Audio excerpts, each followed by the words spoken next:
Bonjour à toutes et à tous, je suis Anne-Isabelle Six, journaliste. Je vous souhaite la bienvenue pour cette table ronde. Comment concilier développement durable, qualité des soins, qualité de vie au travail des soignants au sein du bloc opératoire? Voilà donc le thème que nous allons aborder aujourd'hui avec 4 intervenants du CHU de Toulouse. Étienne Cavaignac, chirurgien en orthopédie, Marie Dubois, pharmacienne à Lyon, ancienne interne au CHU de Toulouse, Sarah Durand, infirmière au sein du bloc opératoire orthopédie, et Séverine Monhurel, cadre de santé au sein de ce même bloc opératoire. Je vais donc donner la parole à Étienne Cavaignac et Marie Dubois, qui vont nous présenter leur étude au sein du CHU de Toulouse. Bien, merci. Tout d'abord, merci pour l'invitation et l'organisation. Je suis très content d'être ici avec mes collaboratrices pour parler de ce sujet qui me tient à cœur, les trousses sur mesure, comment concilier écologie et efficacité au bloc opératoire. Je voudrais qu'on revienne un peu sur le contexte actuel dans lequel on parle tout le temps ou très souvent du développement durable. Alors, il faut revenir aux fondamentaux et regarder les définitions de ce genre de termes pour mieux comprendre et mieux apprivoiser le sujet. Le développement durable, c'est un développement qui répond aux besoins du présent sans compromettre la capacité des générations futures à répondre aux leurs. La première fois que j'ai lu ça, je me suis dit, dans ma vie de tous les jours et au travail, je ne vois pas trop comment je vais arriver à mettre ça en place. C'est complexe, voire chaotique d'arriver à adapter ça dans sa vie de tous les jours. Quand on rentre un peu plus dans le concept, on comprend qu'en fait, c'est une conception du développement qui s'inscrit dans une perspective de long terme en intégrant les contraintes écologiques, sociales et économiques. Et que bien souvent, on réduit le problème à un problème environnemental alors que c'est un problème qui touche toutes les composantes de la population, c'est-à-dire le social, l'économique et l'environnement. Et en fait, qu'est-ce que ça veut dire? Ça veut dire être arrivé à faire quelque chose sans compromettre la possibilité de le refaire et sans utiliser trop de ressources. C'est en quelque sorte faire la bonne chose au bon moment et c'est donc l'efficacité qui est notre but commun entre la chirurgie et le développement durable. À Toulouse, au CHU, il y a eu un phénomène de prise de conscience de ce problème écologique qu'on a appelé Green Bloc et pour lequel il y a eu un projet institutionnel sur lequel on reviendra dans la discussion qui nous a permis de prendre conscience de la problématique et de pouvoir essayer d'y répondre. Il faut comprendre au jour d'aujourd'hui que 20 à 30% des déchets du CHU proviennent du bloc opératoire. Une chirurgie correspond aux déchets d'une famille de 4 en une semaine et que seulement 20 à 25% sont recyclables. Ça représente 156 tonnes par an. C'est majeur. 156 tonnes par an. Quels sont nos objectifs dans cette démarche si on associe le développement durable à ce constat d'utilisation ou de surconsommation, en tout cas de consommation excessive? Il faut dans un premier temps diminuer les déchets, clairement. Il faut améliorer le triage. Il faut gagner de l'argent, parce que ça reste quand même le nerf de la guerre pour arriver à faire avancer les choses. Et surtout, pour répondre à la composante sociale, il faut améliorer le bien-être au travail et donc mieux comprendre comment nos collaborateurs travaillent pour améliorer leurs conditions. La première étape a été d'analyser la problématique, ce que je vais nous montrer. La deuxième étape, c'est de proposer une solution et de l'évaluer. La trousse sur mesure, elle a pleinement sa place dans cette problématique parce que l'emballage, il a un rôle très important dans nos pratiques, que ce soit le nombre de déchets, le triage, le coût que ça génère, le temps qu'il faut pour l'ouvrir, le temps qu'il faut pour trier, le temps qu'il faut passer une commande, le nombre de manipulations réalisées par le personnel. Et donc, le corrélat de tout ça, c'est le bien-être au travail. Cette notion de trousse sur mesure, c'est vraiment un exemple typique de ce qu'est le développement durable et de comment on peut arriver à interagir avec cette notion au sein du CHU en modifiant nos pratiques. Est-ce que je peux me permettre de vous interrompre juste pour vous demander, c'est quoi une trousse sur mesure alors? C'est ça. Je suis un peu en retard, je me dépêche. La trousse sur mesure, c'est tout mettre dans un seul grand pack. Vous avez à gauche, sur l'image de gauche, la composition du matériel dont on a besoin pour faire une reconstruction du ligament croisé antérieur, qui est l'intervention que je fais le plus fréquemment. Vous voyez, la table est complètement remplie de matériel, avec chacun leur emballage, qui permet de réaliser la chirurgie de manière complète. C'est tout ce qu'on appelle le matériel qui est jetable, c'est-à-dire qui n'est pas réutilisable. L'idée, c'est de tout mettre dans un seul grand pack. Pour faire ça, d'abord à l'échelle de l'institution, ça a été décidé de créer des packs sur mesure en fonction des pathologies ou des services. Ça, c'est ce qui nous est arrivé d'en haut, l'ordre institutionnel. Le CHU, c'est une grande maison. Dans l'institution, on a dit il y a un problème, il faut qu'on le résolve. Donc, c'est descendu à l'échelle de chaque service, relayé par les cadres de santé. Et donc, c'est arrivé jusqu'à ma surspécialité qui est la chirurgie du genou. Et donc, on s'est réunis avec Sarah Durand qui est ici et Michael Cardozo qui est notre infirmier de l'équipe avec qui on travaillait beaucoup pour savoir comment faire pour optimiser au mieux. C'est-à-dire pour répondre aux attentes du personnel en lui-même. Okay, parce que moi, en tant que chirurgien, je n'ai peut-être pas conscience de tout ce qui se passe autour de moi. Donc, il fallait que ce soit au plus près de l'équipe. Donc, l'ordre vient d'en haut et nous, au plus près de l'équipe, on décide de faire la trousse la plus complète possible. L'idée, c'est vraiment qu'il y ait tout sur la table de suite pour améliorer la façon dont les infirmières travaillent. On est dans un service hospitalo-universitaire. Quand on a une idée, on l'étudie, on la valide. Donc, Marie Dubois, interne en pharmacie, qui passait par là, elle n'avait pas de sujet de thèse, je lui en ai trouvé un. Donc, nous avons étudié l'impact de ces trousses sur mesure dans la vie de tous les jours du personnel et dans le développement durable au sein du CHU. Et je laisse maintenant la parole à Marie Dubois qui va vous présenter les résultats de sa thèse. Donc, l'objectif de ma thèse a été d'évaluer si l'utilisation des trousses sur mesure, notamment dans la ligamentoplastie du genou, participait ou non au développement durable. Donc le développement durable, comme l'a dit le professeur Cavaignac, est constitué d'une partie environnementale, mais aussi économique et sociale. On a donc analysé plusieurs critères. Tout d'abord des critères ayant un impact sur la qualité de vie au travail, avec avant l'intervention le temps de préparation des chariots par les IBOD. En salle d'intervention, donc on a aussi évalué le temps d'ouverture de ces trousses et sans ces trousses, le temps de tri des déchets. Et tout ça, ça a été pris en vidéo. Donc on a aussi fait les gestes réalisés pendant le tri des déchets et pendant l'ouverture. On a ensuite réalisé un questionnaire de satisfaction et de recommandation qui ont été remplis et par les chirurgiens et par les IBOD. Au niveau environnemental, on a regardé le nombre et le poids des déchets avant la mise en place de ces trousses et avec les trousses sur mesure. Et enfin, au niveau économique, on a regardé le prix entre ces deux, avec et sans trousses sur mesure. Donc pour la méthode et le matériel, on a pris que des ligamentoplasties du genou. On avait 30 patients avant la mise en place de ces trousses et 30 patients après la mise en place de ces trousses.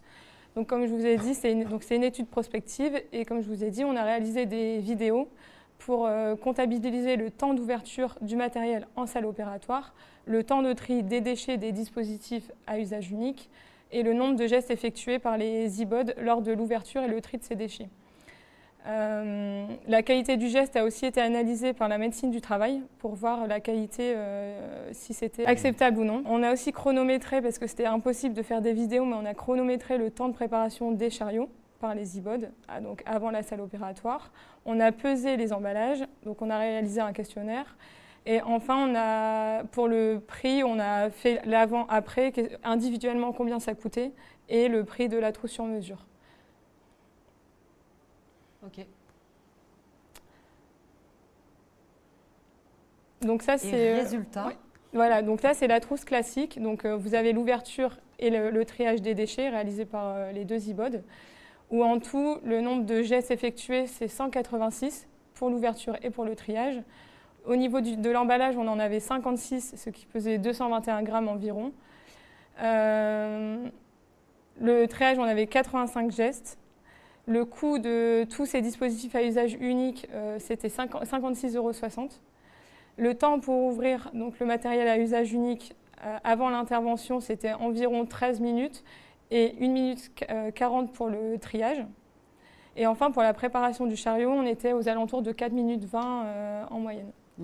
Si je peux me permettre, je te t'interromps, si vous pouvez remettre la vidéo, je pense qu'il faut bien que cette vidéo elle est vraiment caricaturale de comprendre le mal-être qu'il y a dans une profession quand on voit ce qu'on demande aux infirmières de faire. Avec le degré de qualification qu'elles ont, de se retrouver à ouvrir des boîtes comme ça pendant 13 minutes dans un geste qui est très répétitif. Mécanique. C'est pas acceptable. Ouais.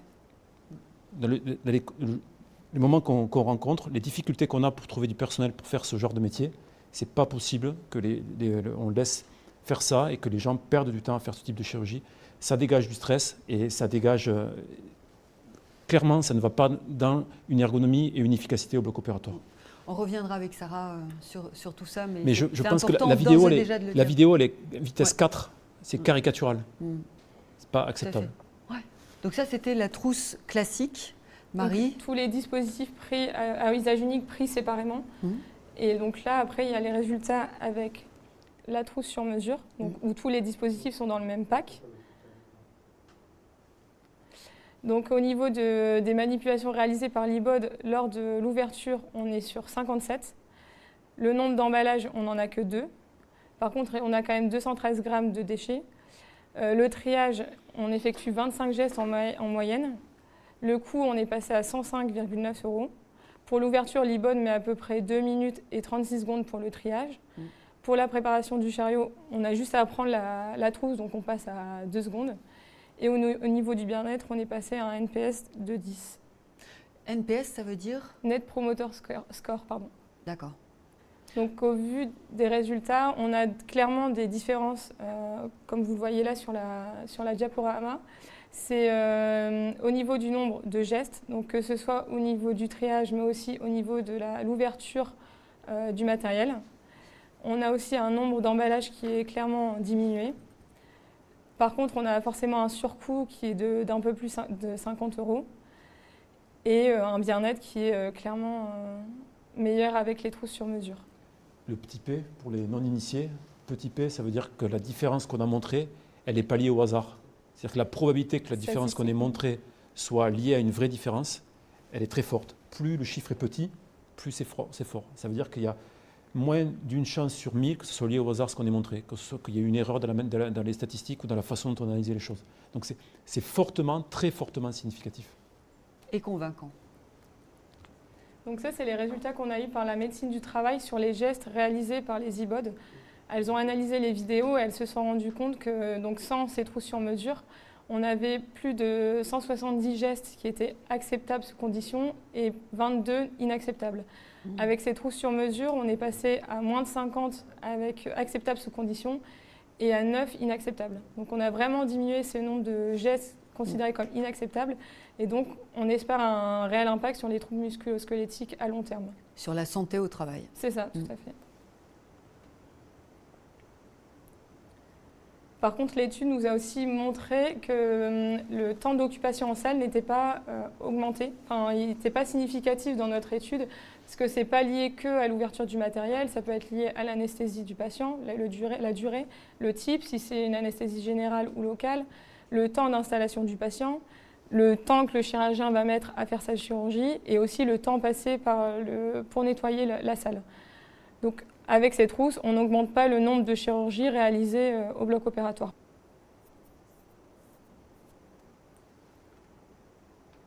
Donc au final, notre étude nous a permis de montrer que malgré un surcoût qui est de plus de 40-50 €, on a une diminution du temps d'ouverture en salle opératoire, une diminution de la préparation du chariot, une diminution du triage, un nombre de déchets qui est aussi réduit, et un nombre de manipulations qui est lui aussi réduit de plus de 13 fois.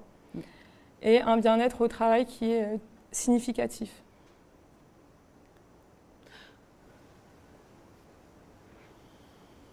Je vais redonner la parole au professeur Cavaignac. Quand on rentre dans l'analyse un peu plus profonde, on comprend qu'il y a une diminution de la masse globale de la charge de travail. Il y a une répartition qui est différente. Vous voyez, sur la vidéo de gauche, c'est la méthode classique, ancienne, où les deux vont faire beaucoup de gestes.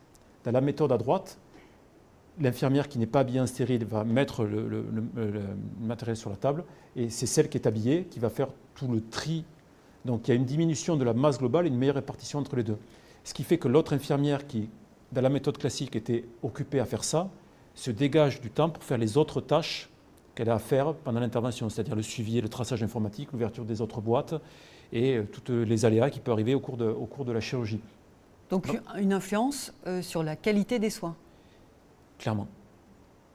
Clairement. Si l'équipe qui s'occupe de vous est moins stressée quand elle travaille et est plus focalisée sur vous plutôt que sur toutes les tâches qu'elle a à faire autour, ça c'est impossible à montrer que les soins sont meilleurs. Mais je pense que rien que le fait que l'équipe ait recommandé fortement l'utilisation de ce matériel-là témoigne bien du fait qu'il y a un bien-être qui est amélioré et qui en tout cas qu'il y a une souffrance qui a été comprise et qu'il y a un bien-être qui est amélioré. On répond à la question qu'on s'était posée. Très bien. L'impact social, il est encore à peaufiner parce que, comme l'a dit Marie, on fait moins de gestes qui sont jugés inacceptables, mais on n'a pas encore la retombée directe avec 30 cas sur les troubles musculo-squelettiques ce qui va induire un jour des maladies professionnelles ou des accidents de travail, et donc l'arrêt de certaines personnes qui va avoir une répartition sur le reste de l'équipe, ainsi que sur l'activité au bloc.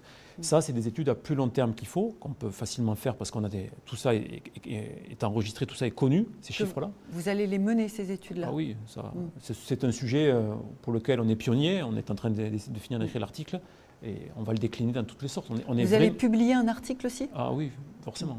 Ok. Marie travaille d'arrache-pied sur ces sujets. Elle est très contente de faire ça. Ok.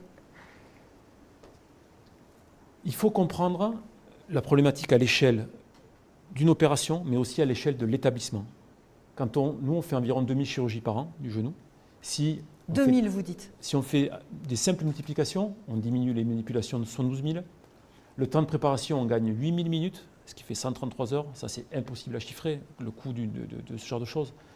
Le temps de commande, il est diminué de 10 000 minutes. Le nombre de déchets, 64 000, pour un coût qui est augmenté de 80 000.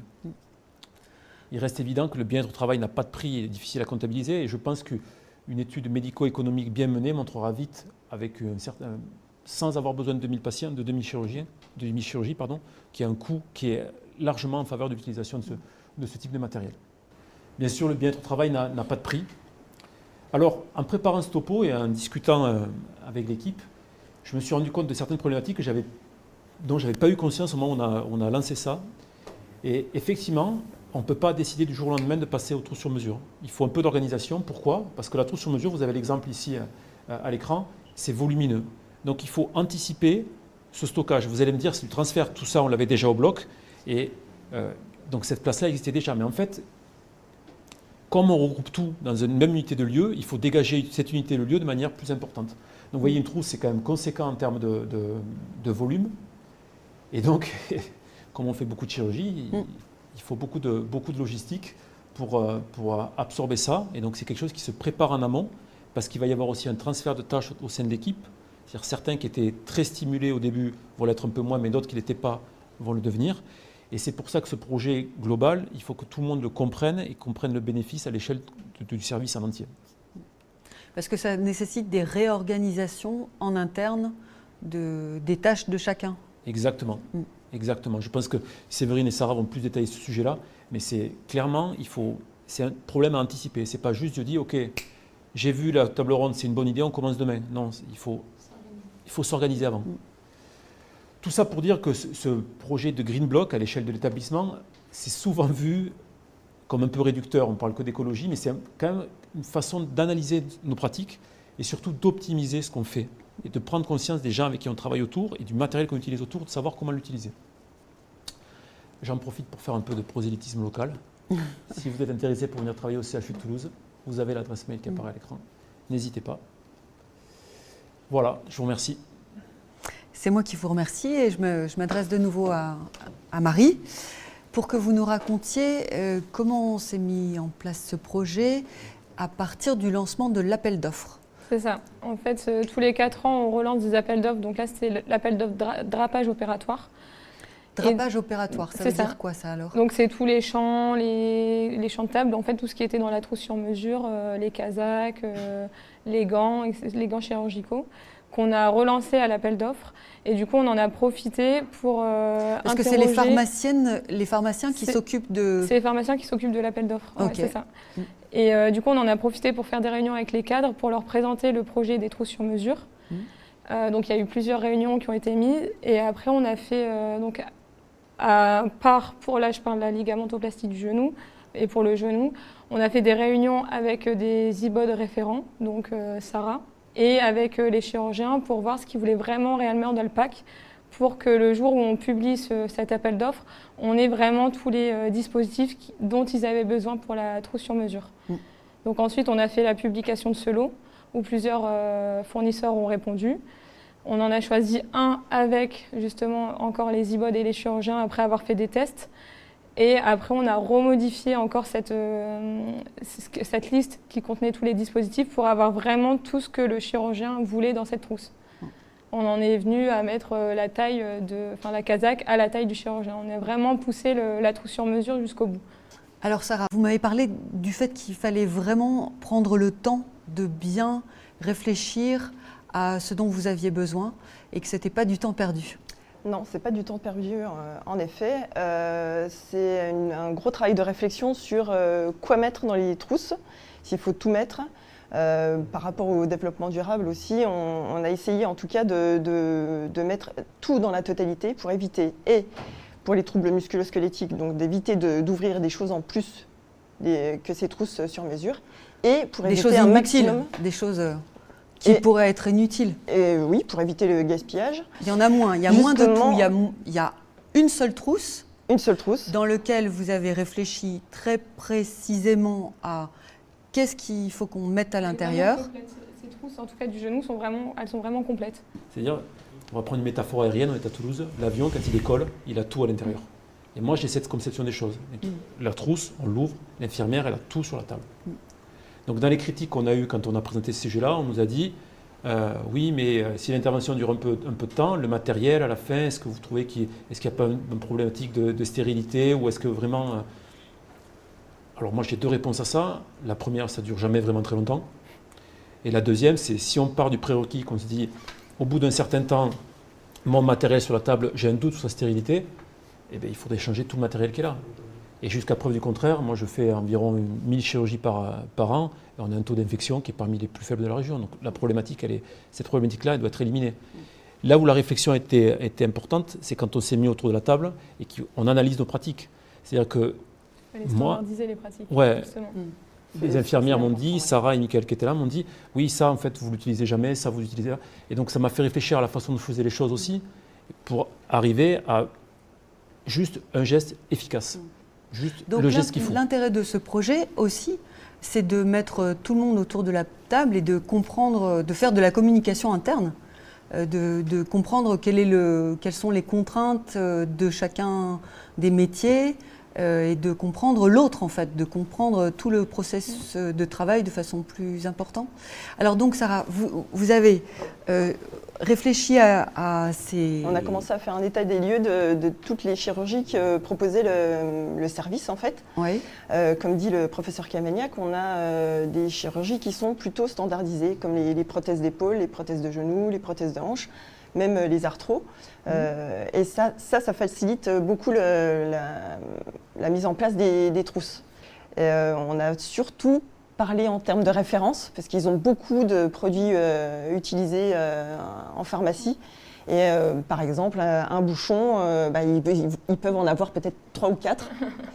Donc il faut bien préciser les références pour que ça soit vraiment optimum. Le besoin doit vraiment être le plus précis possible pour que ce qu'on a dans la trousse, ce soit ce que vraiment on est demandé. Soit adapté à la chirurgie. Okay. C'est pour ça qu'on a revu aussi les listings plusieurs fois, parce qu'on voulait être sûr qu'il n'y ait pas un loupé le jour où on a le pack devant les yeux, quoi. Donc voilà, après on a eu donc l'appel d'offres, on a eu des propositions plusieurs essais sur table, des échantillons qui ont plus ou moins plu. Voilà. Et on a fait le choix. On a fait le choix sur échantillons, vous m'avez dit non stériles. Non stériles, c'est ça. Okay. Donc pas testés au bloc, on les a fait sur table pour voir vraiment ce qu'il y avait dedans, si ça pouvait convenir au niveau aussi de la qualité et du produit en lui-même, est-ce qu'il manquait des choses ou non. Parce qu'aussi en fonction des fournisseurs, il y a des produits qu'on peut on peut pas mettre dans une trousse. Okay. Ils peuvent pas, des fois Donc on a eu le tour pour certains laboratoires qu'on n'a pas choisi, parce que nous on voulait vraiment une trousse complète, au moins pour le genou. Voilà. Et donc vraiment, on a basé sur le choix des packs, là on l'a vraiment basé sur la qualité des produits, ce qui collait au maximum le nombre de matériel qu'on avait pour ces trousses, et qui soit le plus complet possible, et puis qui se rapprochait au maximum de ce qu'on avait besoin directement, concrètement, en salle d'intervention. Et c'est comme ça que vous avez choisi le laboratoire? C'est ça. Ouais. Selon le critère de la qualité et de ce qu'ils pouvaient nous proposer, oui, en termes de nombre de produits qu'on pouvait mettre dans cette trousse. Ouais. Ok, alors, donc maintenant on va creuser certains aspects de ce projet, et notamment avec vous, Séverine. On va voir avec vous tout ce qui est donc cadre de santé. On va voir quels sont les bénéfices de ces trousses en termes d'organisation et de logistique. Alors en tant que cadre de santé, bien évidemment, on est l'interface au bloc opératoire entre tous les acteurs présents, donc notamment le laboratoire, le chirurgien, l'infirmière. de bloc opératoire est le pharmacien ou l'interne en pharmacie. Et en tant que tel, quand le projet a émergé, notre travail, ça a été de mettre effectivement en adéquation tous les besoins de chacun et les complications qu'on pouvait éventuellement retrouver sur le terrain. Il ne faut pas oublier que l'intérêt de ce matériel-là, enfin des trousses sur mesure ou des packs, tout dépend effectivement l'intensité du matériel qu'on met dans le pack, mais plus on est optimum effectivement dans ce qu'on peut y mettre dedans, et plus forcément on a aussi un gain sur l'erreur, sur la perte, sur l'absence de stérilité. Quand vous ouvrez effectivement, comme on le montrait tout à l'heure, 10 sachets, alors que vous n'en ouvrez qu'un seul, forcément, on aura beaucoup moins de gaspillage. Donc nous, derrière, c'était très intéressant d'un point de vue ergonomique de le soutenir. C'était également très intéressant pour évaluer les pratiques et de permettre à tout le monde, effectivement, de trouver une solution pérenne. Pour autant, comme disait tout à l'heure très justement le professeur Cavaignac, il ne fallait pas transposer ce côté ergonomique et confort au travail sur le côté logistique. Mais quand on se retrouve sur des gros packs comme effectivement la ligamentoplastie, il fallait absolument redimensionner l'arsenal de façon à ce que sur tout un aménagement. Et donc là, quand vous avez 20 types de dispositifs médicaux que vous les regroupez sur un seul pack, vous n'avez pas du tout le même type de rangement. Et donc il fallait organiser ça autour de cette nouveauté.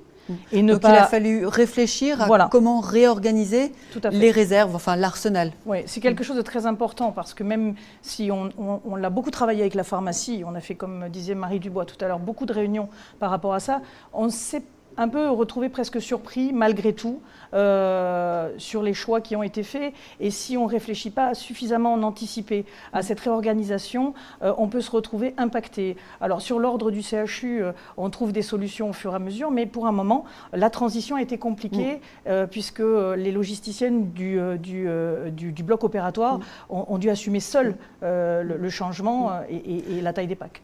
Alors donc il y a une période transitoire où ça, comme vous le disiez tout à l'heure, ça nécessite des réorganisations, d'affectation du temps de travail à certaines tâches, etc. C'est une période transitoire, mais pour autant, après cette période-là, vous en avez vu les bénéfices. Tout à fait. Alors, in fine, je pense que l'essayer, c'est l'adopter. À partir du moment où vous voyez votre personnel effectivement beaucoup moins courir autour du matériel, parce que il faut se repositionner, alors Sarah le dira bien mieux que moi, mais il faut se repositionner dans une salle d'intervention où on a beau préparer en amont tout ce qu'on veut et tout ce qu'on peut, si effectivement il y a un besoin ponctuel, ben l'infirmière va sortir de salle, va partir en courant chercher le matériel, alors que là il n'y a pas de surprise, tout est organisé. Voilà, il y a toujours des surprises au bloc, mais on réduit la difficulté. Et il y a justement du temps libéré pour faire face aux surprises qui interviennent toujours au bloc opératoire, j'imagine. Alors, effectivement, ça, je pense que c'est un point clé. Après, je pense que Sarah pourra témoigner bien mieux que moi du confort de la circulante, hein, puisque vous avez normalement sur ce type de chirurgie deux infirmières en salle. En tout cas, c'est le cas au CHU. Et donc, la deuxième, on n'est pas sans savoir qu'aujourd'hui, la traçabilité, c'est la sécurité patient. Et donc, c'est très important de pouvoir lui détacher du temps. Et le temps, on en manque aujourd'hui cruellement. Et donc, c'est pour ça que c'est au moins à ce sujet-là, c'est juste exceptionnel pour les personnes qui sont en salle. Et puis, ça permet aussi à celle qui est au plus proche du chirurgien d'organiser aussi son temps de travail. Elle a tout dès le départ. On n'est pas obligé d'attendre la disponibilité de sa consoeur. On peut s'organiser plus facilement sur la table chirurgicale. Et puis, ça permet aussi d'être plus à l'aise aussi au niveau du positionnement du patient. Enfin, je pense que le gain n'est que positif. Alors justement ça. On a beaucoup travaillé avec Carole, Madame Villotte et Michel Selva pour réorganiser les... Elles font quoi ces deux personnes? C'est les logisticiennes du bloc opératoire. D'accord. Et il faut savoir qu'au fur et à mesure, les trousses qui arrivent au bloc opératoire, il faut libérer de la place. Et on ne peut pas pousser les murs, en effet. Donc il faut trouver un plan d'organisation et rester aussi ergonomique. On a choisi, nous, de les mettre au fond de la réserve, parce qu'on n'y va qu'une seule fois. On prend le pack, on le met sur l'intervention, et après on n'y retourne pas. Normalement, tout est dans le pack, donc on l'a mis au fond de la réserve pour laisser vraiment les ancillaires et les boîtes stériles au plus proche des salles d'intervention. Pour autant, comme je disais tout à l'heure, vous m'avez tous et toutes dit qu'il y avait un avant et un après, comme l'a démontré l'étude de Marie. Alors, en tant qu'infirmière, vous, quel bénéfice, quel intérêt vous avez vu à cette mise en place des trousses sur mesure? Alors l'intérêt, il y en a beaucoup, et ça a été dit sur l'étude du professeur Cavagnac et de Marie. Ça se voit. On voit au niveau des photos, au niveau des vidéos. Là, on est en immersion directement dans le bloc opératoire. On voit ce qu'on fait. Ce que vous subissez. Ce qu'on subit, oui. Ce que vous pour ça, subissiez. voilà. Ouais. Donc au niveau ergonomique, c'est sûr que là, maintenant, on n'a plus qu'une trousse sur mesure à prendre, à ouvrir, contre une multitude de matériel qu'on avait. Il y a même des anciennes infirmières, enfin des anciennes, qui sont là depuis très longtemps et qui commencent à avoir mal aux mains rien que d'ouvrir les sachets. Donc, Elle vous raconte ça ouais. Oui. Donc du coup, elle voit, l'intérêt de ces trousses. De ne plus avoir à effectuer tous ces gestes oui. Il faut savoir aussi répétitifs. qu'au bloc opératoire, surtout en orthopédie, on a des boîtes qui pèsent lourd. Donc là, on n'a plus qu'une trousse à prendre. On n'a plus de pas, d'une multitude de pas à faire, de gestes à prendre dans les tiroirs et tout ça. Au niveau des troubles musculo-squelettiques, ça nous change la vie au quotidien. Voilà. En plus, on a une facilité et une rapidité d'exécution qui est indéniable. Hein. Il y a juste toutes les infirmières sont hyper contentes d'avoir accueilli ces trousses. Vous m'avez même raconté tout à l'heure que vous aviez l'impression d'avoir oublié quelque chose. Alors oui, on a surtout un poste en particulier, c'est le poste de M4 qu'on a chez nous. C'est l'infirmière de hors-salle qui prépare les interventions.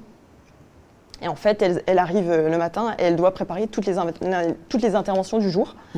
Donc il faut savoir que ça peut être 10 ou 15 interventions dans la journée. Et quand on voit avant tous les sachets et matériels qu'on doit mettre sur chaque intervention, on était à 4 minutes de temps multiplié par 15. Ça fait un certain nombre de minutes et presque 1 heure, juste pour le petit matériel. Maintenant, on prend la trousse sur mesure, on la met sur l'intervention, ça fait 2 secondes. X 15, on met 30 secondes juste pour faire ça. Ça libère du temps parce que cette infirmière hors salle, elle a plusieurs tâches, elle n'a pas que ça à faire. Elle est sollicitée sur plein de choses, elle a plein de choses à vérifier et ça lui libère du temps, c'est indéniable. Ça libère une charge mentale et c'est pour ça qu'elle avait l'impression Alors la charge oublié mentale, comme on disait tout à l'heure, en fait, c'est surtout dans le fait à partir du moment où on a mis les trousses sur mesure en place, on a l'impression d'avoir oublié quelque chose tellement que c'est facile. On prend la trousse, on la met sur l'intervention et ça prend pas assez de temps. On trouve que c'est Vous voulez intervenir, c'est qu'il manque quelque chose. Je vais rajouter quelque chose qui me semble très important.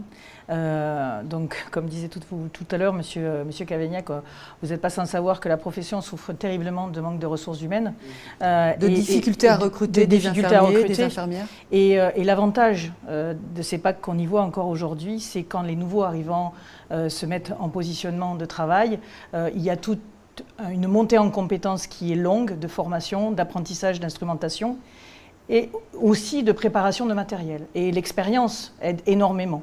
Quand vous avez 25, 26 items sur une liste à réfléchir pour chaque chirurgien et vous dire « Oh là là, qu'est-ce que j'ai oublié pour monsieur un tel ? Qu'est-ce qu'il ne faut pas que je mette pour monsieur un tel ?» Là, vous ne réfléchissez pas. C'est la même chose pour tout le monde. Alors, ça peut avoir des inconvénients de ne plus réfléchir comme ça.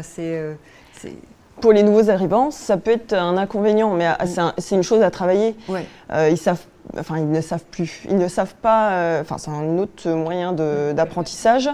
C'est qu'ils ne savent pas ce qu'il faut faire, mettre comme un matériel sur une intervention. Après, au fur et à mesure d'être en salle, on voit bien ce dont on a besoin et ça arrive plus ou moins. Il y a une transmission de savoir-faire et d'expérience entre infirmiers. Ouais. C'est sûr que c'est un peu comme le GPS dans une voiture. Quand on suit le GPS, on ne sait pas. Donc Sarah, il y a ce temps libéré, cette charge mentale qui est bien diminuée. Et ça vous permet de faire quoi alors, d'être plus, consacrer plus votre temps à quoi d'autre? En salle d'intervention, ça nous libère du temps pour être plus auprès du patient, avoir plus de temps pour le patient. On a des tâches administratives aussi à faire, donc ça nous libère un peu plus de temps pour le faire plus sereinement, on va dire. Et, quel type de tâches administratives pour que je comprenne c'est tout ce qui est transmission. Sur l'ordinateur, on doit transmettre. Oui. Traçabilité des C'est la- implants ou des choses comme ça. Exactement, aussi. voilà. On a beaucoup de choses à faire en dehors aussi. C'est très minuté. Ouais. Pour les gens qui ne connaissent pas l'atmosphère, c'est très très minuté. C'est-à-dire que les infirmières, elles ont un logiciel informatique dans lequel il faut qu'elles cochent quand est-ce qu'on rentre, quand est-ce qu'on commence, quand est-ce que l'anesthésie commence, quand est-ce que la chirurgie commence. Tout le matériel qui est implanté, parce que la C'est des traçabilité données légales aussi. est organisationnelle, en fait. parce qu'un jour ou Ouais. l'autre, ça sert à voir comment on s'organise. D'accord. Ouais. Mais c'est tout un tas de tâches qui ne peuvent pas être déléguées. Alors autant que les trucs simples comme ça, on les optimise à mort pour garder du temps aux choses essentielles. Pour que vous puissiez avoir une vraie valeur ajoutée dans cette intervention. Tout à fait, oui. Et donc, ça doit augmenter aussi votre propre satisfaction au travail. Alors, on se concentre sur autre chose que tout ce qui est mécanique et oui, Et répétitif. c'est répétitif. Ouais. On peut plus voir l'intervention, plus participer à tout. Et puis, il y a les aléas de la chirurgie aussi. Donc, on a plus de temps pour ça, oui. Pour faire face aux imprévus, Aux imprévus, oui, pour être auprès du patient, exactement. Oui, pour être auprès de lui. Ouais. tout à fait. Alors, je me tourne de nouveau vers vous, Étienne Cavagnac. L'intérêt de cette mise en place du côté du chirurgien.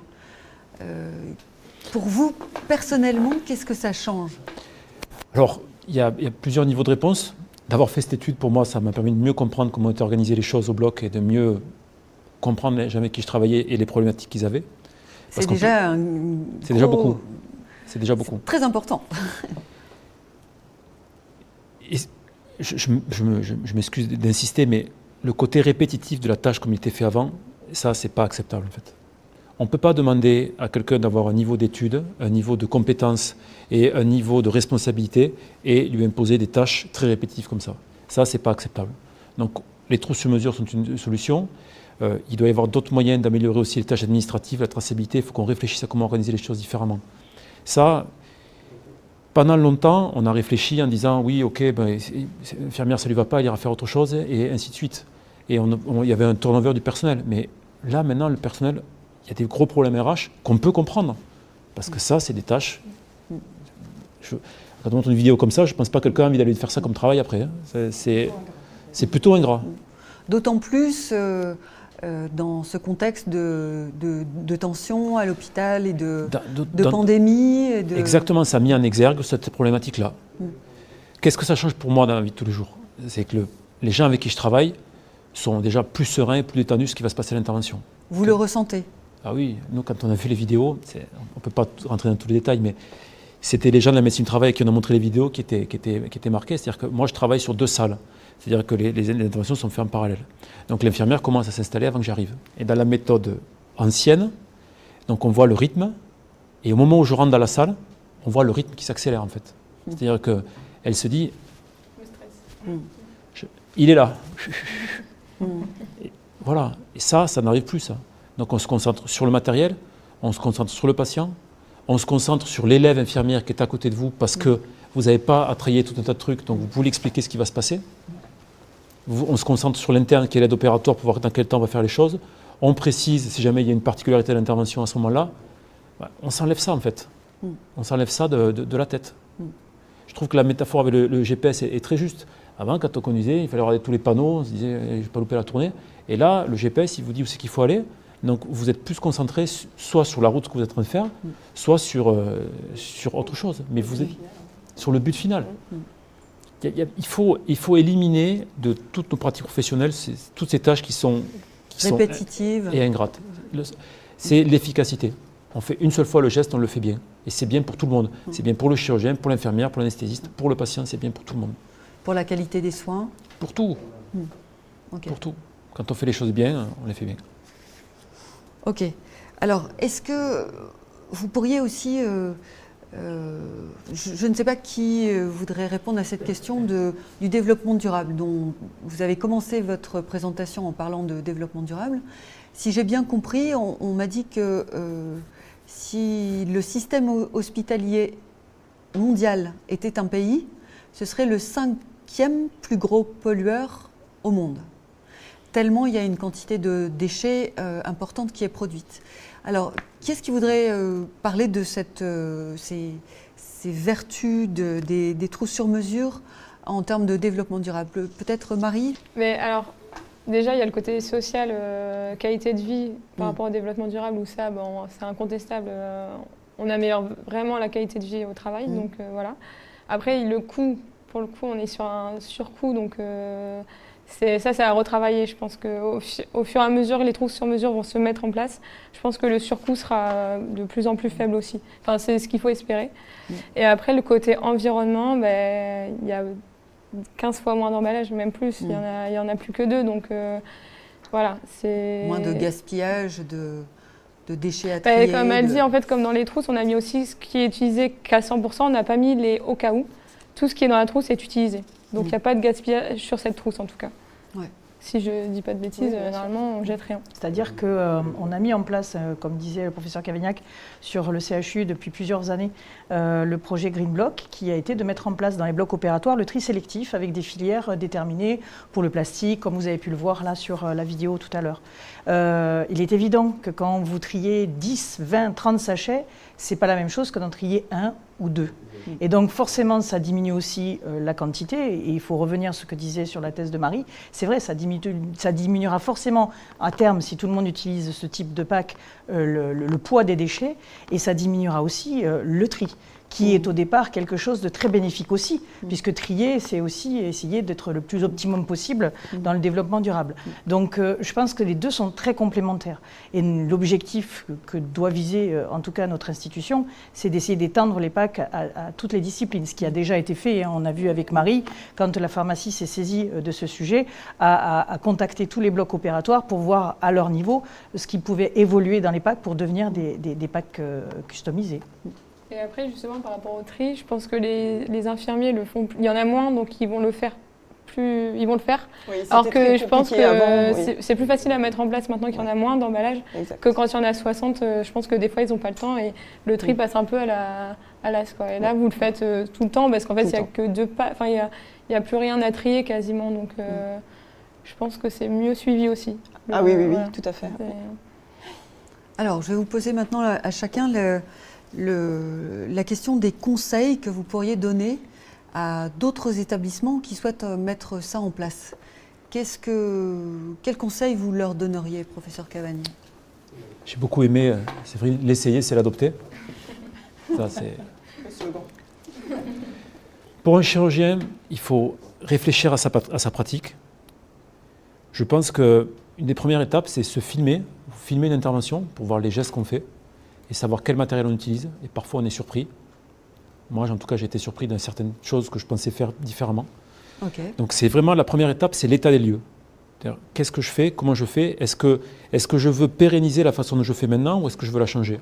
Et une fois qu'on a trouvé ce qui paraissait être le plus optimal à chacun dans sa pratique, c'est-à-dire la recherche du geste juste, ensuite mettre le matériel en fonction et puis surtout discuter avec ses équipes. Moi, tout seul au bloc, je ne fais rien. Hein. J'arrive, s'il n'y a pas l'équipe qui suit derrière, il ne se passe rien. La richesse de la mise en place des trousses sur mesure, c'est vraiment le travail d'équipe. Ouais, c'était pluridisciplinaire, il y avait tout le monde en fait.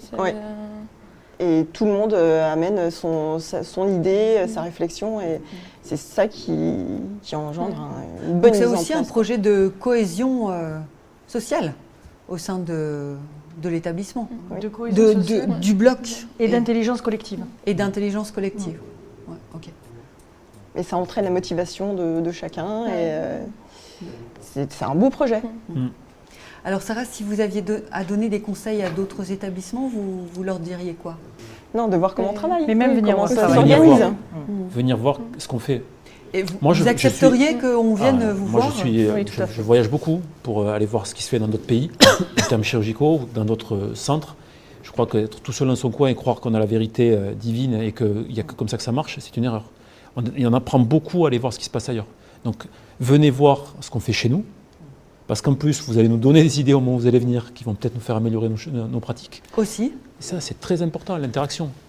Tout seul dans son coin, on n'avance pas en fait. Donc c'est vrai à l'échelle de l'équipe, mais c'est vrai à l'échelle globale de la profession. Venez voir ce qu'on fait. Ok. Il a très bien répondu. Pour tout le monde. J'ai bien appris. Est-ce Non, que mais le- c'est juste.